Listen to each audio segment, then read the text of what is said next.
Buenos días. Hoy realizaremos la explicación de la práctica del tema energías de interacción.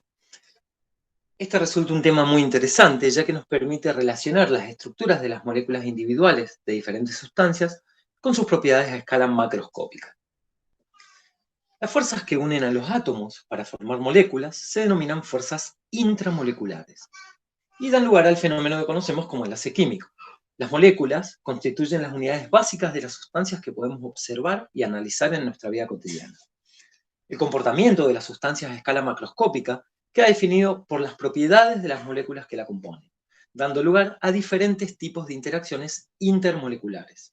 De esta manera podemos correlacionar la fortaleza de dichas interacciones con sus propiedades físicas. Por ejemplo, en función de la intensidad de estas fuerzas a una temperatura dada, la materia se presenta en diferentes estados de agregación.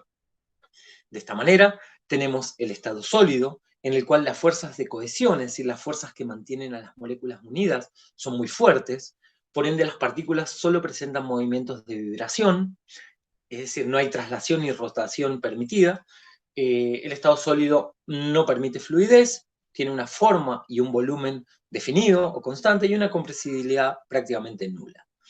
Luego de esto, el estado líquido muestra fuerzas de cohesión más débiles que el estado sólido, por lo que las moléculas se mueven desordenadamente, ¿sí? En este caso fluyen, no tienen una forma ni un volumen, no tienen una forma definida, sí un volumen definido constante. Y la compresibilidad de este estado de agregación es prácticamente nula.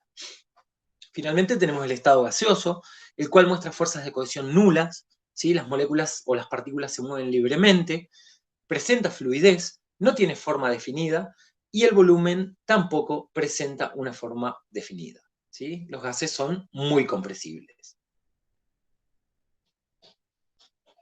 Resulta importante recalcar el hecho de que las fuerzas cohesivas, es decir, que mantienen unidas a las moléculas en los diferentes estados de agregación, son fuerzas que se encuentran en competencia con otro tipo de fuerzas denominadas fuerzas disruptivas.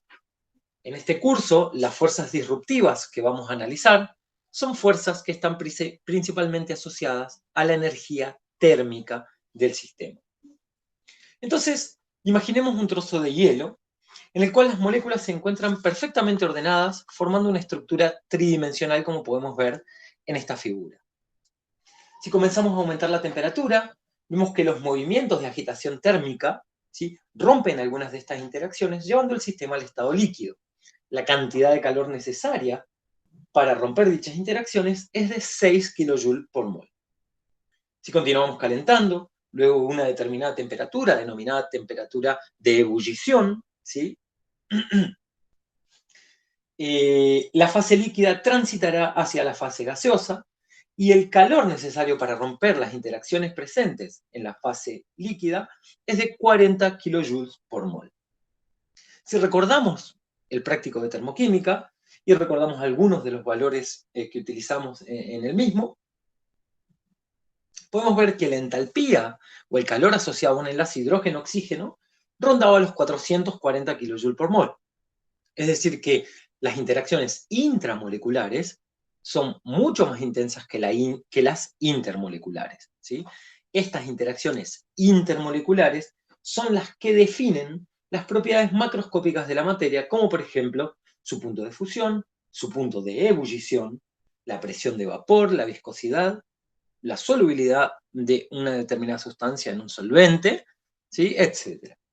Como regla general, podemos decir que a mayor intensidad de estas fuerzas cohesivas o a mayor energía de estas interacciones, mayores serán todas sus propiedades macroscópicas, excepto la presión de vapor.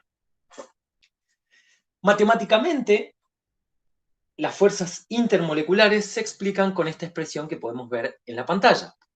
Esta expresión está formada por dos términos, un término atractivo y un término repulsivo. En esta expresión, A y B son constantes que dependen del tipo de partículas involucradas, M y N dependen del tipo de interacción, en general siempre N va a ser mayor que M y R es la distancia que separa las partículas. Grafiquemos esta expresión. Para graficar esta expresión, vamos a graficar energía de interacción en función de la distancia intermolecular Y vamos a pensarla de la siguiente manera. Vamos a fijar una de las moléculas en el cero y vamos a ir aproximando desde el infinito la otra molécula, ¿sí?, a la primera.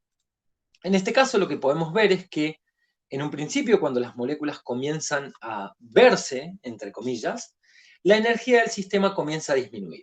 Esto se debe a que el término atractivo comienza a gobernar la energética de esta interacción, ¿sí? ¿Hasta qué momento va a gobernar el término atractivo? Hasta que lleguemos a una distancia intermolecular denominada distancia de equilibrio, definida por el mínimo que se ve aquí. Esta distancia es la distancia óptima a la cual se produce la interacción que estamos estudiando. Si nosotros continuamos comprimiendo, comenzarán a aparecer repulsiones interelectrónicas, ¿sí?, y en algún punto internucleares, ¿sí?, que van a incrementar notablemente la energía del sistema, desestabilizándolo, ¿sí? Este punto es el punto en el cual el término repulsivo comienza a observarse, ¿sí? Por ende, podemos decir que a distancias muy pequeñas, ¿sí?, la dependencia de la energía con el término repulsivo es mucho mayor que con el término atractivo, por lo que podemos decir que N es siempre mayor que M. Bien.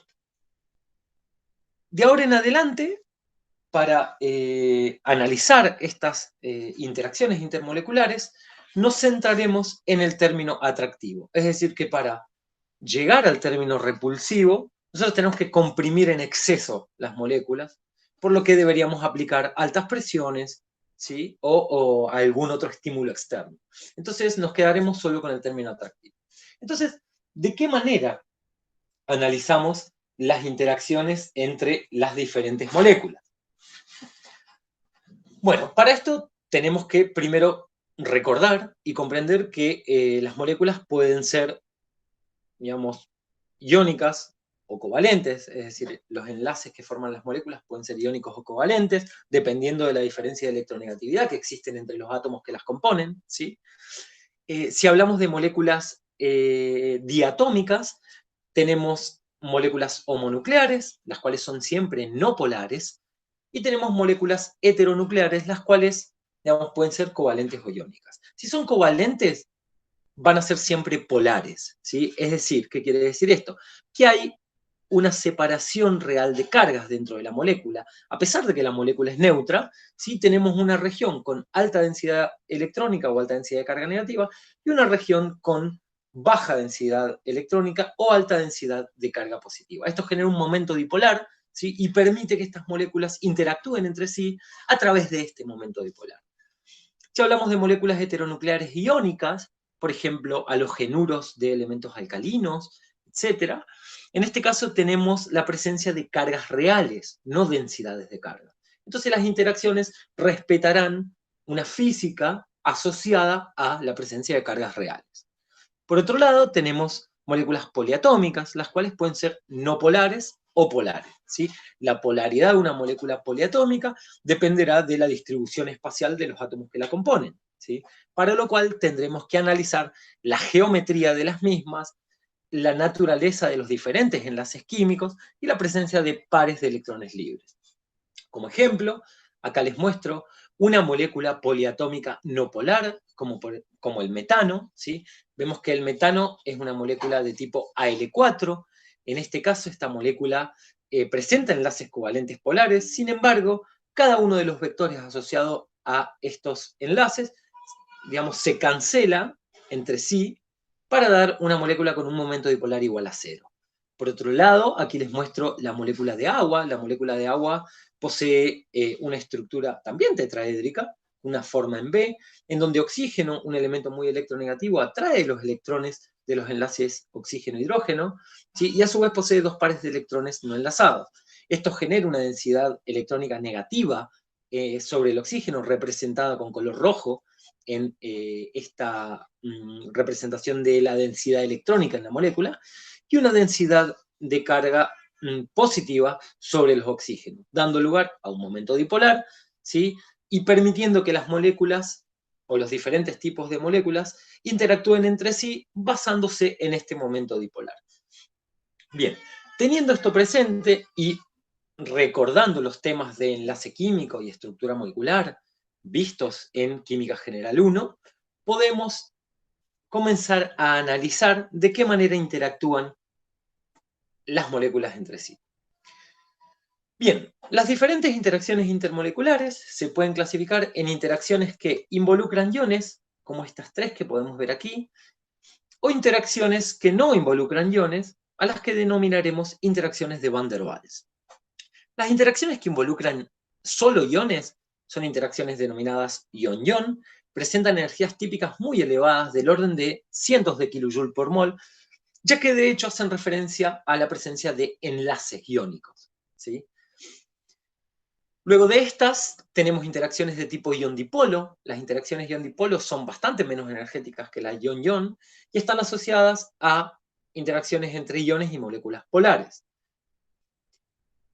El último tipo de interacciones que involucran iones son las interacciones de tipo ion-dipolo inducido, presentan energías menores que las anteriores, ¿sí?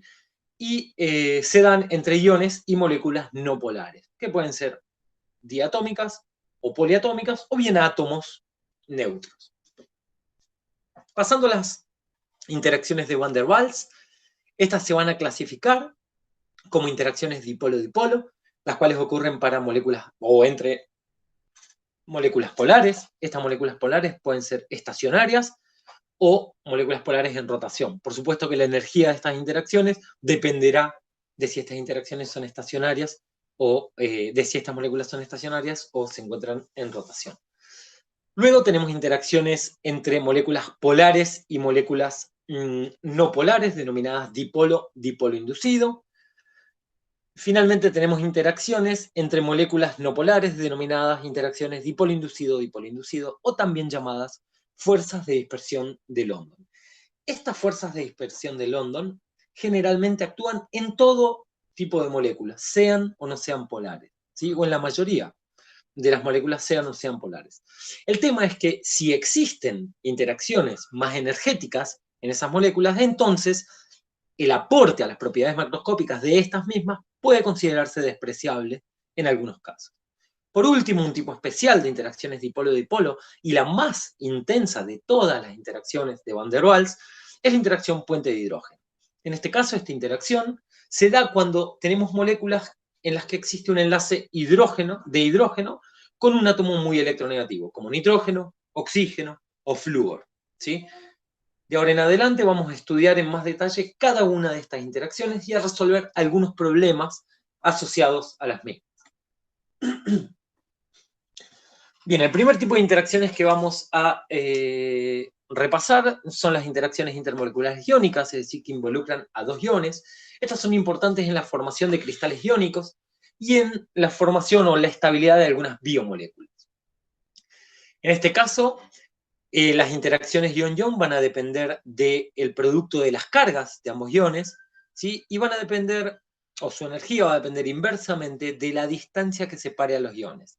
Es decir, que la energía de esta interacción aumentará mientras mayor sea la carga de los iones y mientras menor sea la distancia que los separa, ¿sí?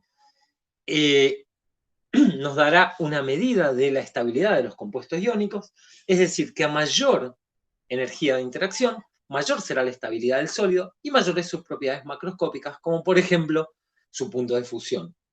En este caso podemos ver que mientras mayor sea la estabilidad del sólido, menor será su solubilidad en un determinado disolvente. Esta ley o esta energía, fíjense que solo estamos analizando el término atractivo,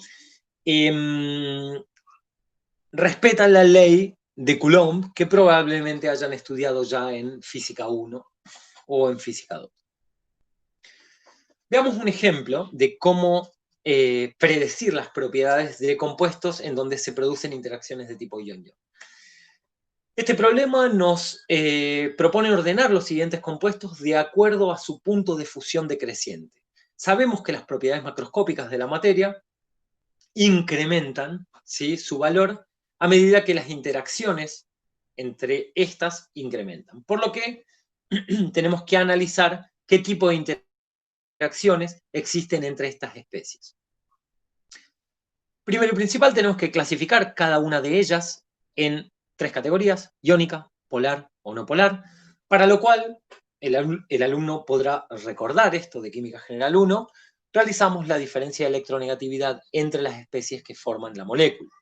En los 4 casos tenemos una diferencia de electronegatividades mayor a 2, lo cual nos está diciendo que tenemos un enlace iónico, es decir, que potasio, sodio, rubidio y calcio se encuentran cargados positivamente en esta interacción y cloro se encuentra como iones cloruro, ¿sí?, cargado negativamente. Entonces, ¿de qué manera podemos ordenar sus puntos de fusión? La fortaleza o la intensidad de esta interacción vendrá dada por el producto de las cargas. Como los aniones son los mismos en los 4 compuestos, una de estas cargas la dejaremos fija y analizaremos la otra. En este caso vemos que calcio presenta una carga más 2, mientras que sodio, potasio y rubidio presentan cargas más 1, por lo que ya tenemos el punto de fusión mayor en este grupo de moléculas, que es el correspondiente al cloruro de calcio. ¿Qué ocurre cuando tenemos las mismas cargas? Bueno, en este caso, si observamos la ecuación, debemos analizar la separación, en este caso interiónica, ¿sí? Para lo cual necesitamos conocer cuánto vale el radio iónico de cada una de estas 3 especies, sodio, potasio y rubidio. Si recordamos el tema de tabla periódica de Química General 1, vamos a ver que en un grupo el radio iónico, al igual que el radio atómico, aumenta a medida que aumentamos el periodo. Por lo que podemos decir que sodio presenta un menor tamaño que potasio y a su vez un menor tamaño que rubidio. Esto hace que sodio se encuentre más cerca del ion cloruro, ¿sí?, y esta distancia sea menor, lo cual incrementa la energía de esta interacción. En base a esto podemos decir que los puntos de fusión de estas especies o de estas moléculas se pueden ordenar en forma decreciente, partiendo de calcio, luego a sodio, luego a potasio, y la especie que tiene el menor punto de fusión será el cloruro de rubidio. Este análisis lo vamos a realizar en la resolución de los problemas el día miércoles en la consulta. ¿Qué otro tipo de interacciones intermoleculares que involucran iones conocemos? Bueno, el otro tipo es la interacción de tipo ion-dipolo. Esta es una interacción que se da entre un ion y una molécula covalente polar. El dipolo se orientará en función a la carga del ion. Por ejemplo, un fenómeno que se caracteriza por presentar este tipo de interacciones es el fenómeno de solvatación, en donde aquí mostramos un ion litio monopositivo, el cual al ser solvatado por moléculas de acetona, ¿sí?, muestra el siguiente tipo de interacción. Recordemos que la acetona está formada por 2 grupos metilo unidos a un carbonilo. Este carbonilo presenta un oxígeno que concentra la densidad electrónica sobre el mismo, generando un dipolo, ¿sí?, un momento dipolar, con una carga o una densidad de carga negativa sobre este átomo. Como podemos ver aquí, en rojo representado el átomo de oxígeno, esta densidad de carga negativa se orienta, digamos, hacia el átomo de litio, ¿sí?, generando, por supuesto, una interacción de tipo o de naturaleza electrostática. Si en este proceso de solvatación el disolvente es agua, entonces el mismo se denomina hidratación. Aquí lo que podemos ver es un ejemplo de la hidratación de un cristal de cloruro de sodio por parte de moléculas de agua.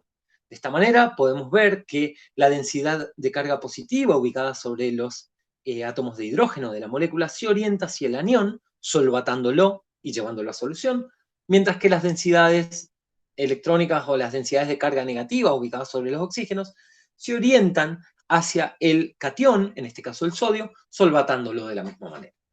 Entonces, ¿de qué dependen estas interacciones? Bueno, o al menos el término atractivo de estas interacciones. El término atractivo de estas interacciones depende de la carga del ion, ¿sí?, del momento dipolar de la molécula polar, ¿sí?, y por supuesto de la distancia que lo separa. Entonces, mientras mayor sea la carga del ion, mayor será la energía de esta interacción. De la misma manera, mientras mayor sea el momento dipolar, es decir, mientras mayor sea la separación de cargas en la molécula polar, mayor será la energía de esta interacción. Y por supuesto, mientras más cerca se encuentren estas especies, más intensa va a ser la interacción, ¿sí?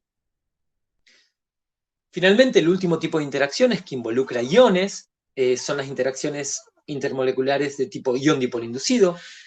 Estas son interacciones electrostáticas que se dan cuando un ion se aproxima a una molécula no polar, generando un momento dipolar temporal, ¿sí? O momento dipolar inducido. Podemos ver que cuando se aproxima un catión a una molécula no polar o un átomo, ¿sí? En este caso tenemos un átomo de helio, el núcleo o el catión atrae fuertemente los electrones que se encuentran en esta nube electrónica. Esto genera una polarización de la nube electrónica y la aparición de un momento dipolar temporario. Mientras mayor sea la masa de esta molécula, no polar o del átomo, entonces menor será la atracción que existe por parte de su núcleo a sus electrones y más fácilmente podrá deformarse la nube electrónica, dando lugar a un momento dipolar de mayor magnitud.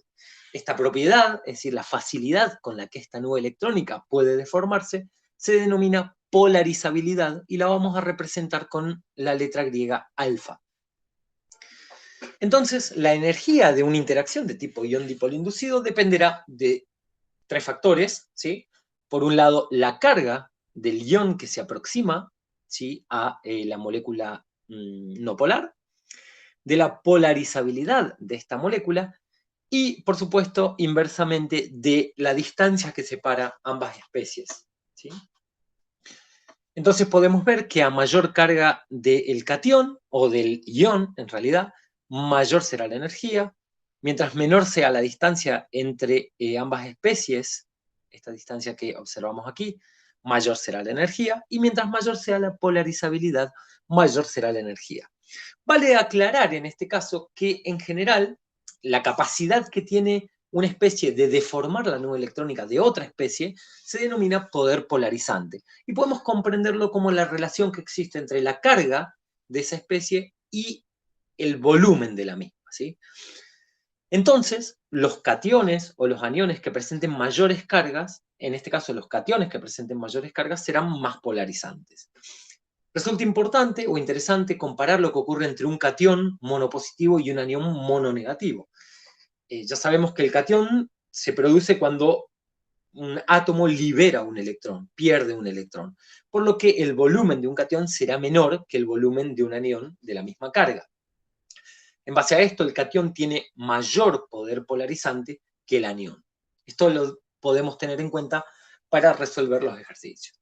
Y como ejemplo de una interacción de tipo ion-dipolo inducido, vemos lo que ocurre en la oxihemoglobina, ¿sí? Aquí tenemos el núcleo porfirínico de la hemoglobina, en el centro del mismo existe un átomo de hierro. El átomo de hierro posee una carga positiva, ¿sí? Con un valor 3, cuando se aproxima a una molécula no polar de oxígeno, induce una polarización de su nube electrónica, es decir, atrae a los electrones que se encuentran en esta región, generando un momento dipolar temporal. Esta interacción hace que este oxígeno se una a la molécula de la hemoglobina para la oxihemoglobina y que la misma pueda transportar oxígeno a diferentes partes del organismo. Bien. En este momento comencemos a analizar las interacciones denominadas de Van der Waals. En este caso tenemos interacciones de tipo dipolo-dipolo, las cuales se dan entre moléculas polares, ¿sí? Por supuesto que el origen de estas interacciones es electrostático y son interacciones muy débiles. Un ejemplo es el que se da entre las moléculas de acetona. Recordemos que la molécula de acetona presenta un momento dipolar, con una densidad de carga negativa sobre el oxígeno, representada aquí por un color rojo, y una densidad electrónica positiva sobre los metilos, en este caso, presentando un color celeste. Vemos que existen dos posibilidades de interacción entre dos moléculas. Esta es una de ellas, orientando los momentos o las densidades de carga negativa de una molécula hacia las densidades de carga positiva de otra molécula, de esta manera, o bien puede darse de esta manera. Entonces lo que vemos es que esta interacción requiere de una cierta simetría. Por lo que la temperatura afectará también a esta interacción. Veamos de qué manera.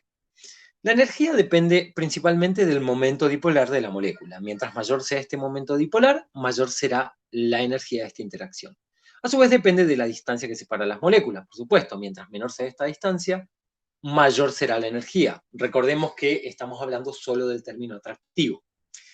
Pero también aparece un efecto de la temperatura. Es decir, mientras mayor sea la temperatura, mayores serán los movimientos de estas moléculas, por lo que se darán algunas configuraciones en las que las cargas o las densidades de carga negativa se orienten, digamos, o se acerquen entre sí. Esto genera desestabilizaciones o repulsiones, ¿sí?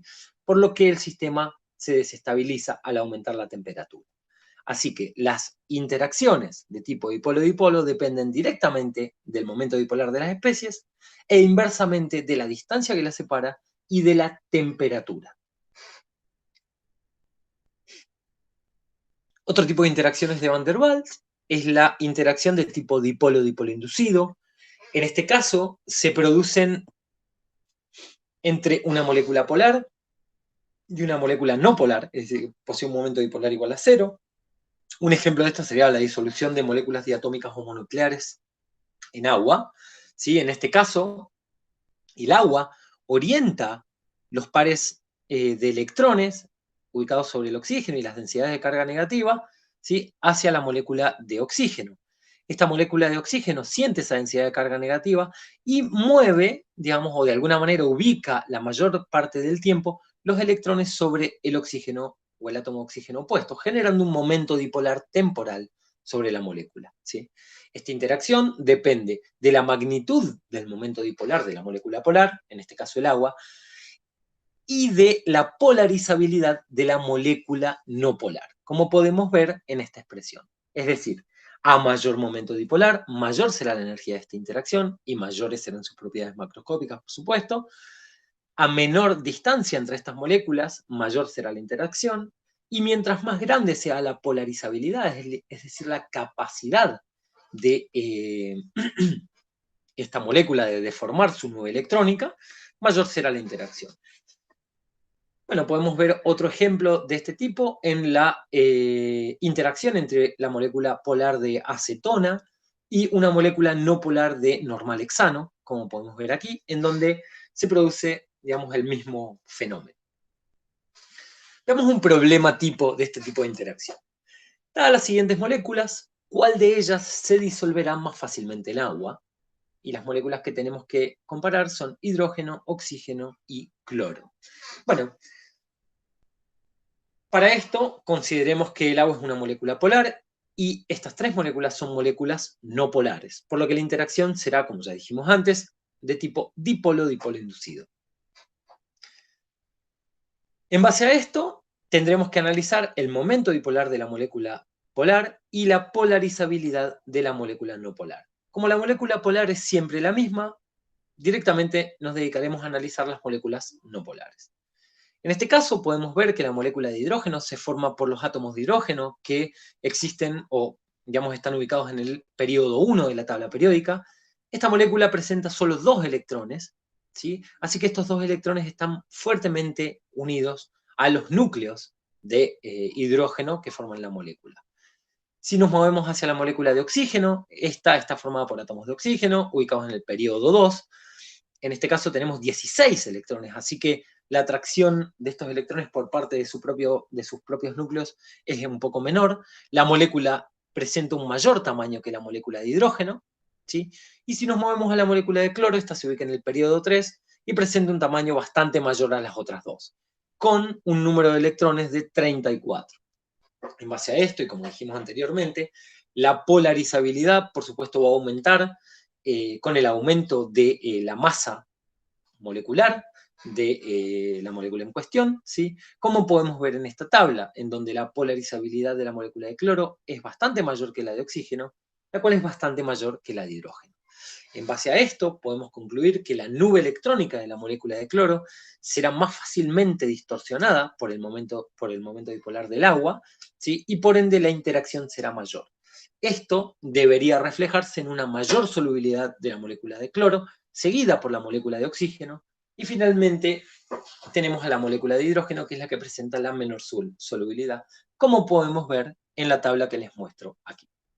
Es decir, que la especie más soluble en agua de estas tres es la molécula o, digamos, el cloro diatómico.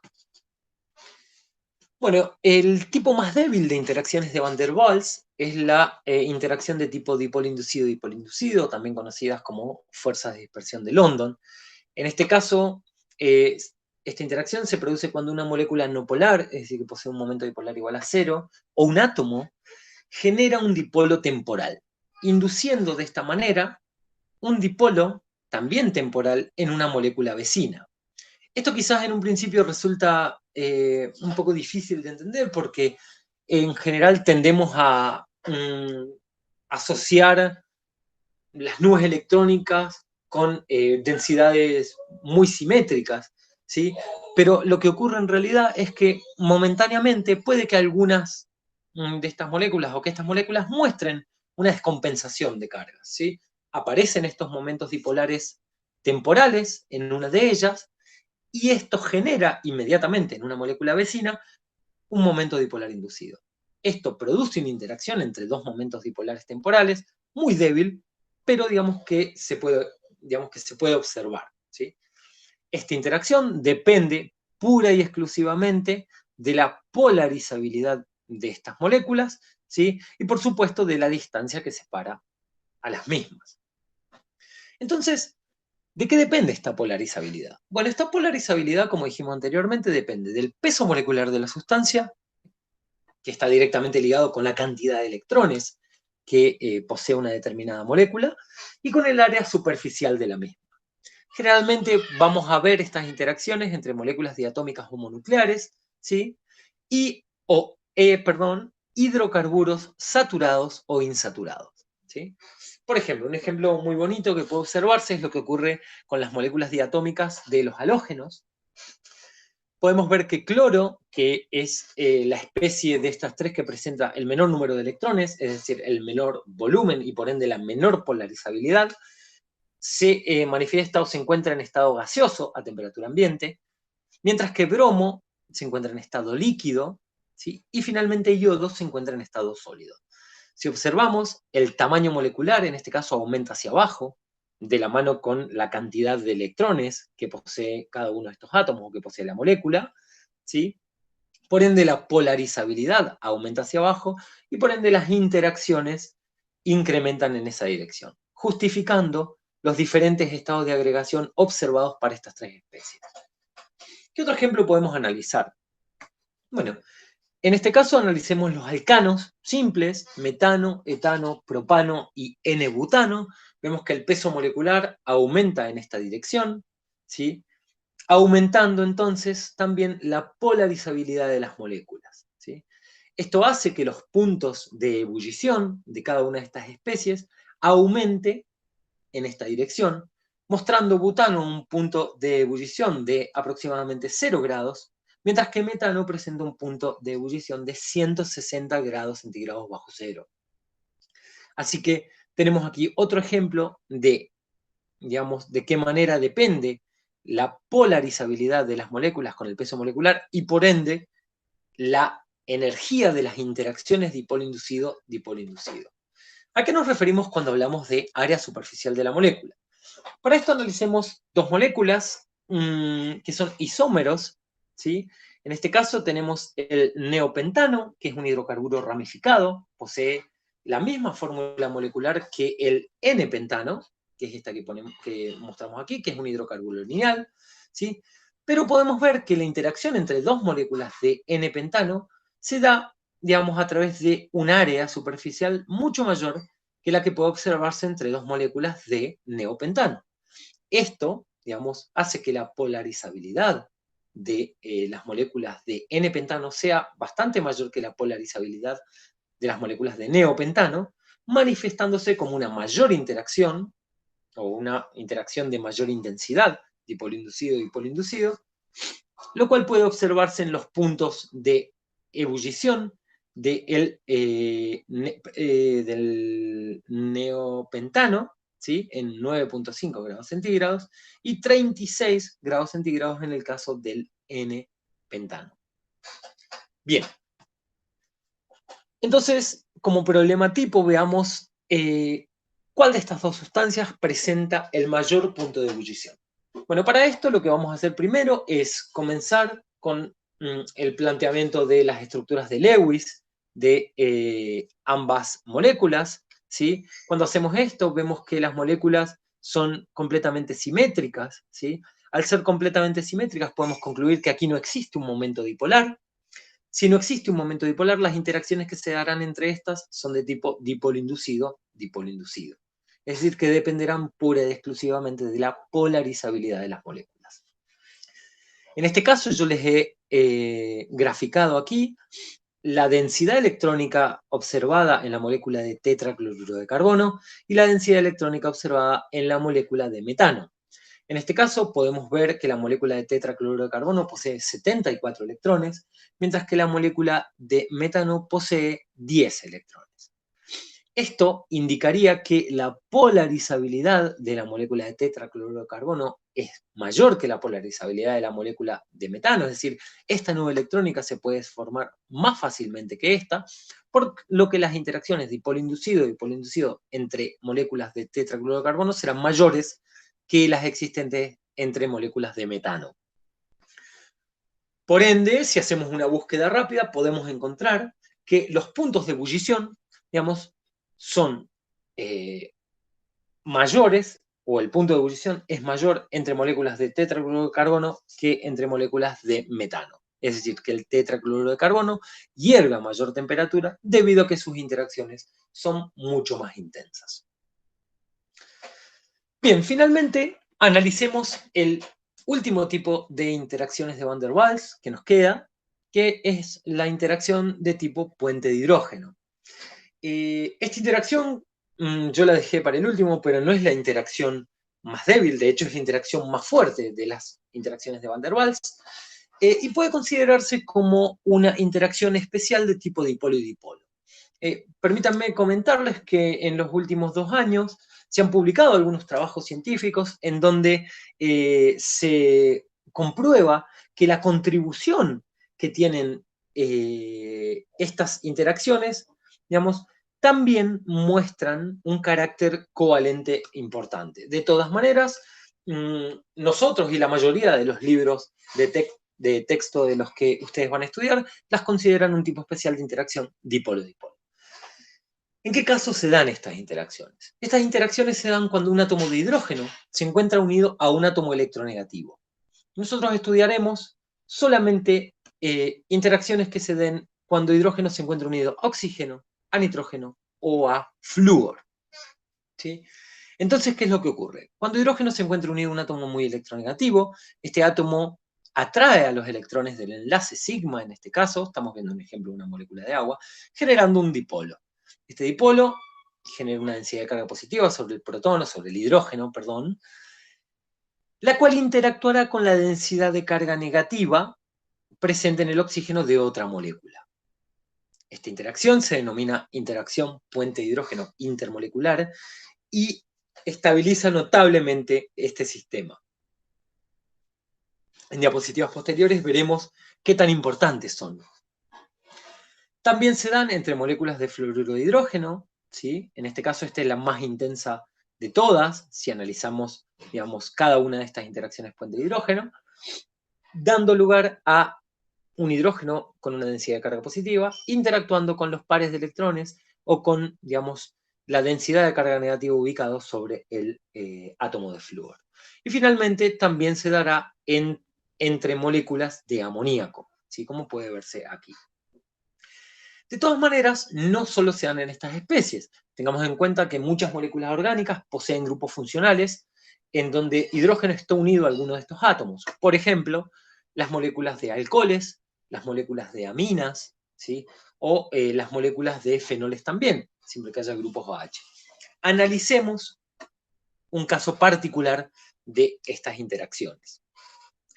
En este caso tenemos un ejemplo que es la molécula de paranitrofenol y un isómero estructural que es el ortonitrofenol, ¿sí? Estas moléculas, aunque presentan las mismas fórmulas moleculares, muestran puntos de ebullición bastante diferentes. ¿A qué se debe esto? Bueno, esto se debe a que en realidad las interacciones puente de hidrógeno se pueden dar entre moléculas diferentes o también se pueden dar dentro de una misma molécula. Estas últimas se denominan interacciones puente de hidrógeno intramolecular, mientras que las primeras se denominan interacciones puente de hidrógeno intermolecular.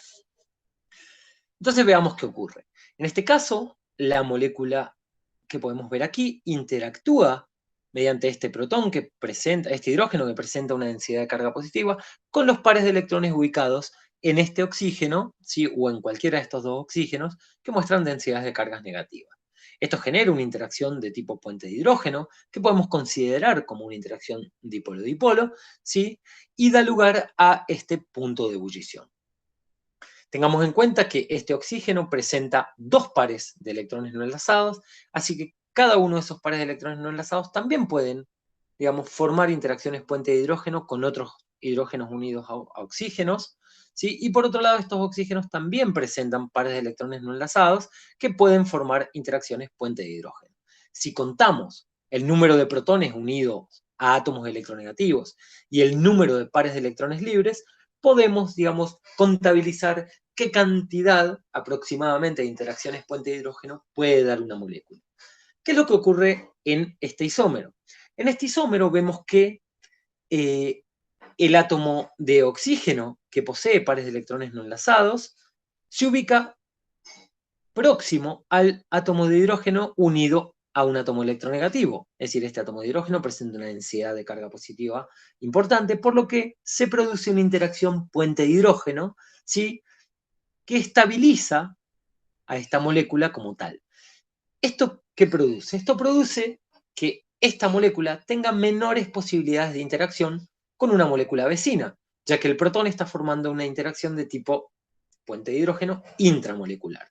En base a esto, como la interacción entre dos moléculas diferentes es mucho menor, el punto de ebullición de esta molécula será mucho menor que la observada en este caso. ¿De qué depende la energía de interacción de un puente de hidrógeno? Esta depende del grado de asociación molecular, ¿sí? de la especie y de la basicidad del átomo aceptor del puente de hidrógeno o donor del par de electrones, que serían los átomos electronegativos, oxígeno, nitrógeno o flúor. Bien, entonces veamos qué tan importantes son estas interacciones puente de hidrógeno. Si analizamos el grupo 14 de la tabla periódica, estamos analizando los hidruros no metálicos de estas especies.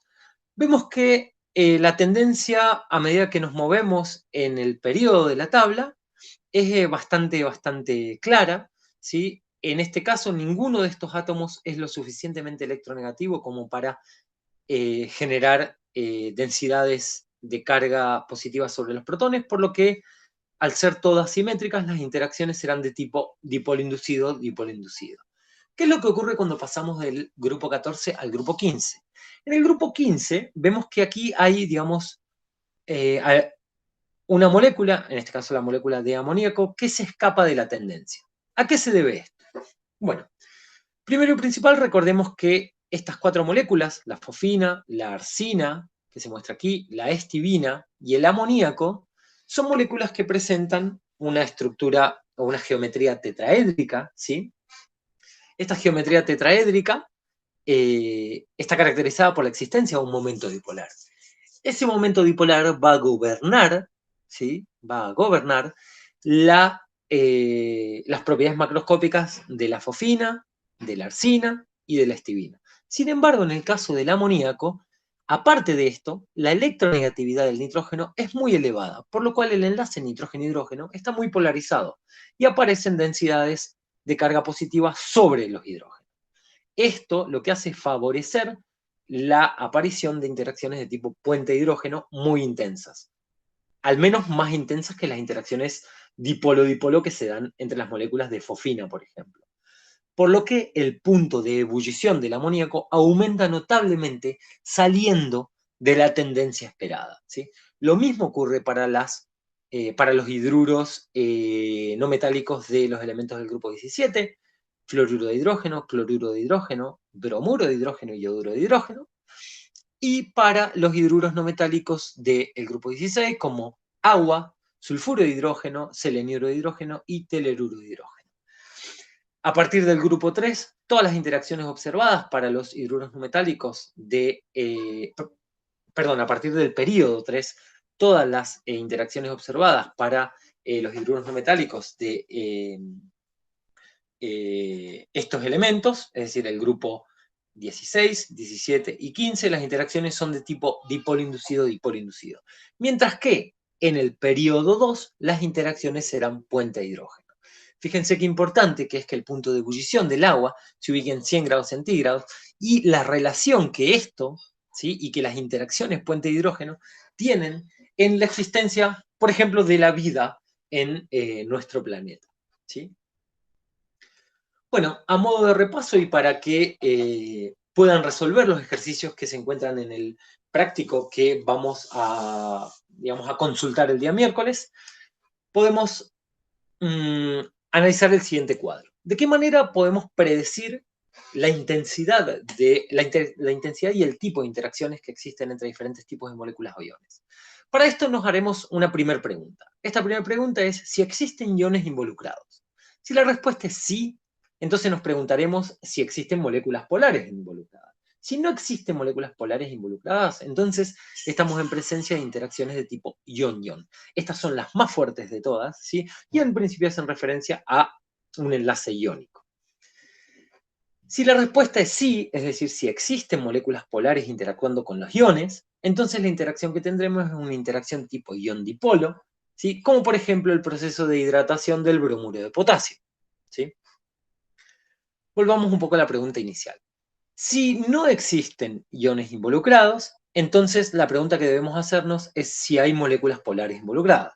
Si la respuesta es no, entonces las interacciones que vamos a analizar son las más débiles de todas y son las interacciones de tipo dipolo inducido, ¿sí? Estas se van a dar entre moléculas no polares diatómicas o entre hidrocarburos saturados o insaturados no polares. Si existen moléculas polares involucradas, entonces debemos hacernos una pregunta más. ¿Existen átomos de hidrógeno unidos a átomos muy electronegativos como oxígeno, flúor o nitrógeno? Si la respuesta es sí, entonces estaremos en presencia de interacciones de tipo puente hidrógeno, como las que se dan entre agua, amoníaco, alcoholes, aminas, etc., ¿sí? Si la respuesta a esta pregunta es que no, entonces las interacciones que tendremos serán interacciones de tipo dipolo-dipolo, como las que se dan entre las moléculas de sulfuro de hidrógeno o de clorometano, etc. Vemos en este cuadro que la fortaleza de las interacciones aumenta de izquierda a derecha, siendo las interacciones ion-ion las más intensas y las interacciones ion-dipolo inducido las menos intensas. Finalmente, a modo de repaso, y con este orden que acabamos de proponer, recordemos que las interacciones pueden clasificarse entre iónicas e interacciones de Van der Waals. Las interacciones iónicas más intensas son las ion-ion, que dependen de la carga de cada ion. Las interacciones que le siguen en intensidad son las ion-dipolo, que dependen de la carga del ion y el momento dipolar del dipolo. Las siguientes son interacciones ion-dipolo inducido, las cuales dependen de la carga del ion y la polarizabilidad de la molécula no polar. Luego aparecen las interacciones de Van der Waals. De estas, las más intensas son las puentes de hidrógeno, las que dependen de la electronegatividad del átomo electronegativo, de la basicidad del mismo y del grado de asociación molecular. Luego tenemos las interacciones dipolo-dipolo, las cuales dependen de los momentos dipolares de las especies y de la inversa de la temperatura. Recuerden lo que comentamos anteriormente. Las dipolo-dipolo inducido, que dependen del momento dipolar y la polarizabilidad de las moléculas. Y las dipolo inducido-dipolo inducido, que dependen de la polarizabilidad y el potencial de ionización de las moléculas. De esta manera, la fuerza de estas interacciones aumenta hacia arriba en este cuadro, y recordemos que cuando aumentan las energías de interacción, aumentan las propiedades macroscópicas, excepto la presión de vapor, la cual disminuye. Bueno, con esto, con esta introducción teórica y los problemas tipo que hemos resuelto, pueden comenzar a resolver la práctica, que ya los profesores Jorge y María les comentaron que está dividida en tres partes. Por un lado tenemos la ejercitación, luego tenemos los problemas conceptuales y finalmente los problemas propuestos. Mi grupo el día miércoles tiene clase de consulta y los demás grupos tendrán las clases de consulta la semana que viene, los horarios que le corresponden. Así que les deseo suerte y espero que puedan lograr comprender bien este tema, porque es un tema muy bonito y nos va a poder y nos va a permitir comprender bien de qué manera se relaciona la estructura molecular con las propiedades que las sustancias muestran a escala macroscópica.